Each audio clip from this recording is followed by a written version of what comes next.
രാവിലെ പള്ളിയിൽ കഴിഞ്ഞ് നമ്മൾ വന്നപ്പോൾ മീനും കുറച്ച് സാധനങ്ങളൊക്കെ വാങ്ങിക്കാനുണ്ടായിരുന്നേ. അതൊക്കെ വാങ്ങിച്ചിട്ടാണ് വന്നത്. രാവിലെ പിള്ളേർക്ക് പള്ളിയിൽ പോകുമ്പോൾ ചോറൊക്കെ കൊണ്ടുപോകേണ്ടത് കൊണ്ട് നേരത്തെ തന്നെ ചോറും കറികളൊക്കെ ആയിട്ടുണ്ടായിരുന്നല്ലോ. പിന്നെ ഈ മീനും കൂടെ കറി വെച്ചാൽ മതി. അപ്പം മത്തിയൊക്കെ വെട്ടിയിട്ട് ഞാൻ കിളിമീൻ കറിയും വെച്ചു. മത്തി എടുത്ത് ഫ്രിഡ്ജിലോട്ടും വെച്ചു. ബ്രെഡും ബിസ്ക്കറ്റും അങ്ങനത്തെ സാധനങ്ങളൊക്കെയാണ് വാങ്ങിച്ചത്. അപ്പോൾ ബിസ്ക്കറ്റൊക്കെ കണ്ടു കഴിഞ്ഞാൽ അവർ അപ്പാടെ തന്നെ മുഴുവനായിട്ട് കഴിച്ച് തീർക്കുവേ. അതുകൊണ്ട് 2 കൂടി ബിസ്ക്കറ്റ് ഞാൻ എപ്പോഴും മാറ്റി മാറ്റി വെക്കും കേട്ടോ. എന്നാലാണ് പിന്നെ അവർക്ക് കഴിക്കാൻ ചോദിക്കുമ്പോൾ കൊടുക്കാമല്ലോ, അതിന് വേണ്ടിയിട്ട്. എനിക്ക് ഫ്ലിപ്കാർട്ടിൽ നിന്ന് 2 കൊറിയറൊക്കെ വന്നിട്ടുണ്ടായിരുന്നേ. അങ്ങനെ അതും വാങ്ങിച്ചു. അതിനുശേഷം തുണിയൊക്കെ അലക്കാനുണ്ടായിരുന്നതെല്ലാം ഇട്ടു. പള്ളി കഴിഞ്ഞ് നമ്മൾ നേരെ ചേട്ടായിയുടെ മൂത്ത ചേട്ടൻ്റെ വീട്ടിലേക്കൊക്കെ പോയിട്ടാണ് വന്നതെന്ന് പറഞ്ഞിട്ടുണ്ടായിരുന്നില്ലേ. അപ്പോൾ അവിടെ പോയി വന്നപ്പോൾ തന്നെ സമയം 12:30 കഴിഞ്ഞിട്ടുണ്ടായിരുന്നു. മീനും കറി വെച്ച് ഞങ്ങൾ ഉച്ചക്കത്തെ ചോറൊക്കെ കഴിച്ച് കഴിഞ്ഞ് വൈകിട്ടായപ്പോഴത്തേക്കും ചേട്ടായിയുടെ രണ്ടാമത്തെ ചേട്ടനും ചേച്ചിയും മോളുമാണ് കേട്ടോ വന്നേക്കുന്നത്. ഇവരും കുറേ നാളായിട്ടുണ്ടായിരുന്നു ഇങ്ങോട്ടേക്ക് വന്നിട്ട്.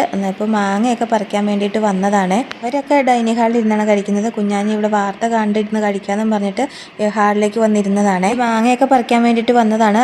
വന്നപ്പോഴത്തേക്കും 5:30 കഴിഞ്ഞിട്ടുണ്ടായിരുന്നേ. അതുകൊണ്ട് പിന്നെ മാങ്ങയൊന്നും പറിക്കാൻ വേണ്ടി പോയില്ല. അങ്ങ് താഴെ ഇറങ്ങി പോകണമായിരുന്നു. ഫുഡൊക്കെ കഴിച്ച് രാത്രി 10 മണിയാകുമ്പോഴത്തേനും അവർ പോകാൻ വേണ്ടിയിട്ട് ഇറങ്ങിയിട്ടുണ്ടായിരുന്നു.